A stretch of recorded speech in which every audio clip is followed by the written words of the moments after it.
Saudara pendengar di segenap penjuru tanah air, selamat bergabung dengan Lumen Indonesia. Lumen Indonesia siap melayani Anda setiap hari. Saudara terkasih, marilah kita bersatu dalam Tuhan kita Yesus Kristus yang tidak berubah dahulu, sekarang, dan selama-lamanya.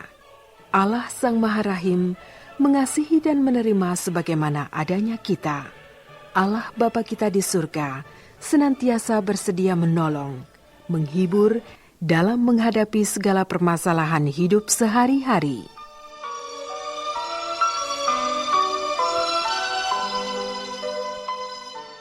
Saudara-saudari, marilah kita mendengarkan renungan dengan judul Sudahkah membayar pajak?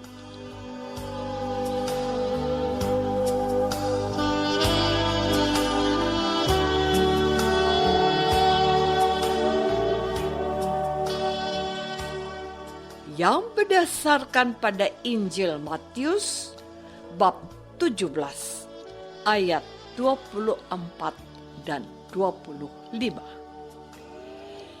Ketika Yesus dan murid-muridnya tiba di Kapernaum, datanglah pemungut bea bait Allah kepada Petrus dan berkata, "Apakah gurumu tidak membayar bea 2 dirham itu?" Jawabnya, "Memang membayar."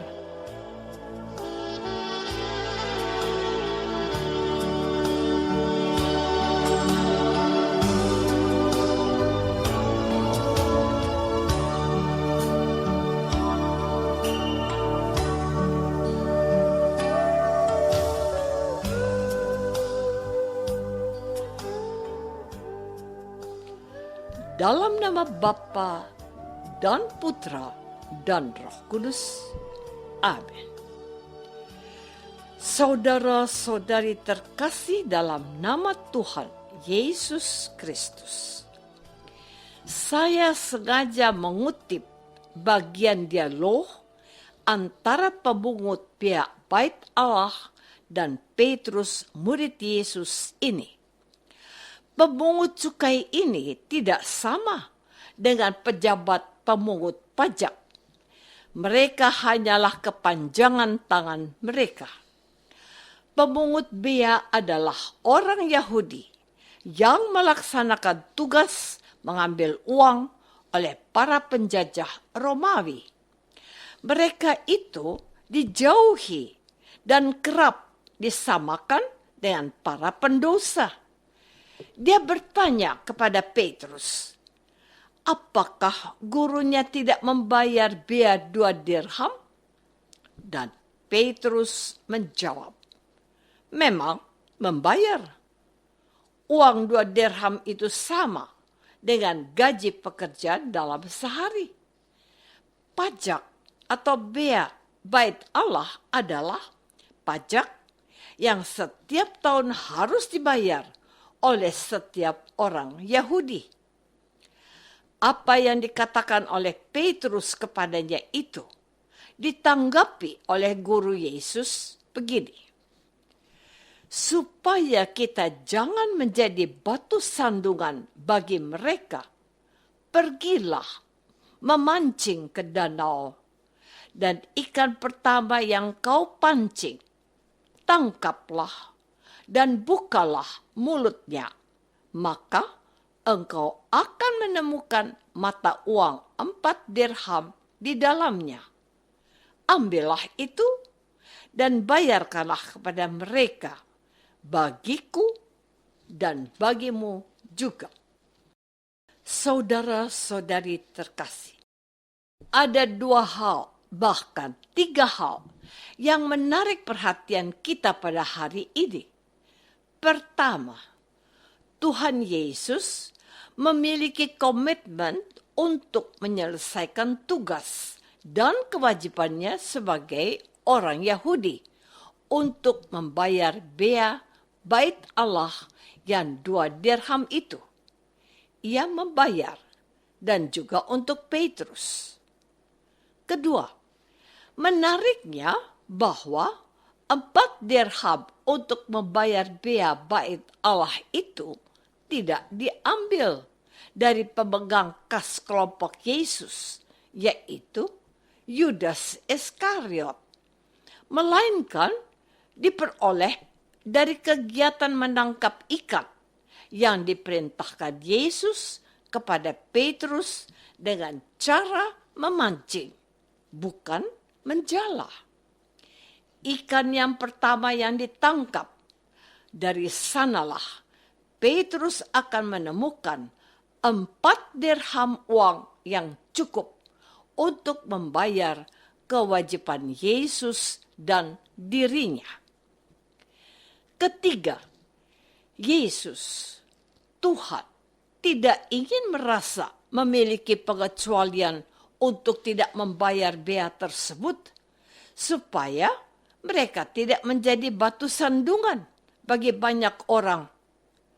Hari ini, kita mendapat teladan seorang Yesus yang adalah warga masyarakat Yahudi yang memiliki kesadaran untuk tetap melaksanakan kewajiban dengan membayar bea bait Allah yang telah ditetapkan. Saudara-saudari terkasih, judul renungan kita hari ini, sudahkah membayar pajak? Pernahkah kita mendengar slogan ini? Orang bijak taat bayar pajak. Slogan ini mengingatkan masyarakat Indonesia untuk memenuhi tugas dan kewajibannya untuk membayar pajak. Untuk mereka yang taat bayar pajak disebut dan diberi gelar bijak. Mungkin Anda juga tahu betapa banyak permainan dan permasalahan tentang soal bayar pajak di negara kita ini. Petugas pajak bukan saja mengingatkan untuk bayar pajak, melainkan mencoba memanipulasi pembayaran pajak. Ada kolusi antara petugas pajak dan wajib pajak.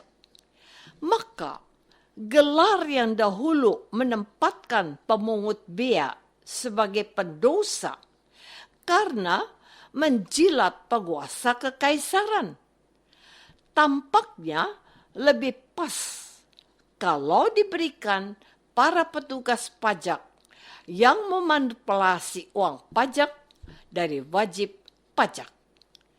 Istilah yang mungkin sudah lama tidak diucapkan adalah ini. Wani piro. Sanggup bayar berapa, bro?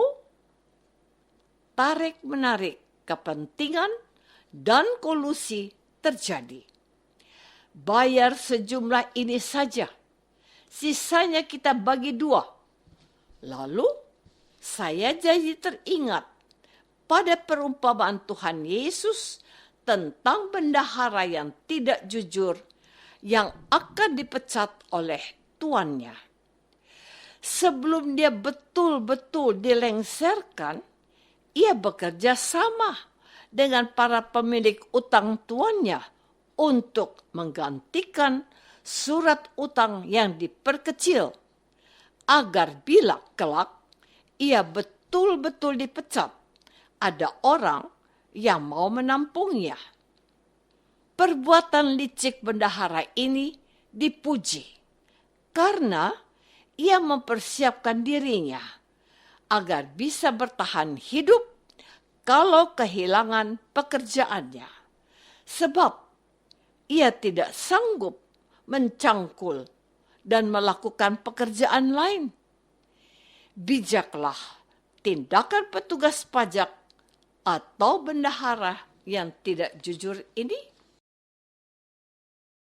Saudara-saudari terkasih, Tuhan Yesus mencoba mendidik Petrus untuk berlaku bijak, yaitu dengan menunaikan tugas kewajibannya membayar bea bait Allah agar tidak menjadi batu sandungan untuk orang lain.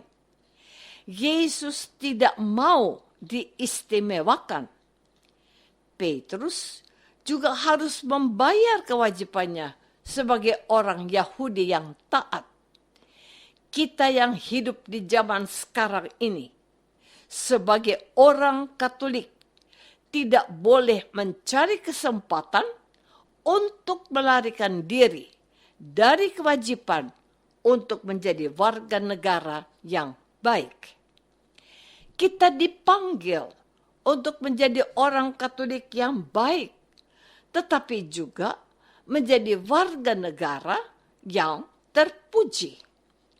Uskup Agung Semarang, Monsinyur Sugio Pranoto mewariskan ajaran ini. Kita harus 100% Katolik dan 100% Indonesia. Kita harus menjadi warga negara Indonesia yang taat dan menjadi warga gereja Katolik yang setia juga. Sudahkah kita membayar pajak yang menjadi kewajiban kita? Sebagai warga yang baik, kita mengharapkan dan mendoakan supaya pemimpin bangsa kita mengelola pajak itu untuk kesejahteraan umum, bukan untuk memperkaya diri sendiri. Marilah kita meneladani Yesus, menjadi pengikutnya yang juga taat membayarkan kewajiban kita untuk negara kita.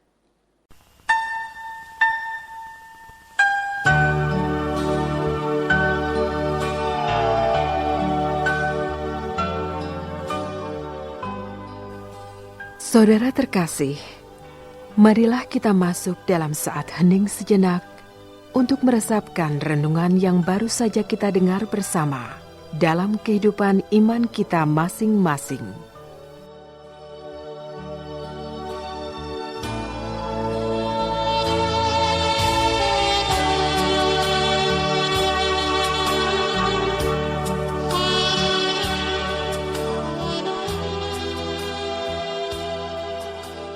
Apakah aku sudah melakukan kewajibanku sebagai warga gereja dan warga bangsa? Marilah kita berdoa.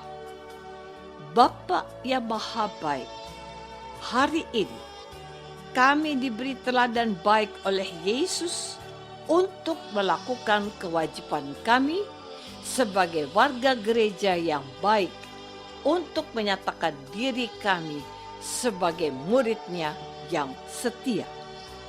Bantulah kami untuk taat demi Kristus, Tuhan kami. Amin. Semoga kita semua selalu dinaungi dan dibimbing oleh berkat Allah yang Maha Kuasa. Dalam nama Bapa dan Putra dan Roh Kudus. Amin.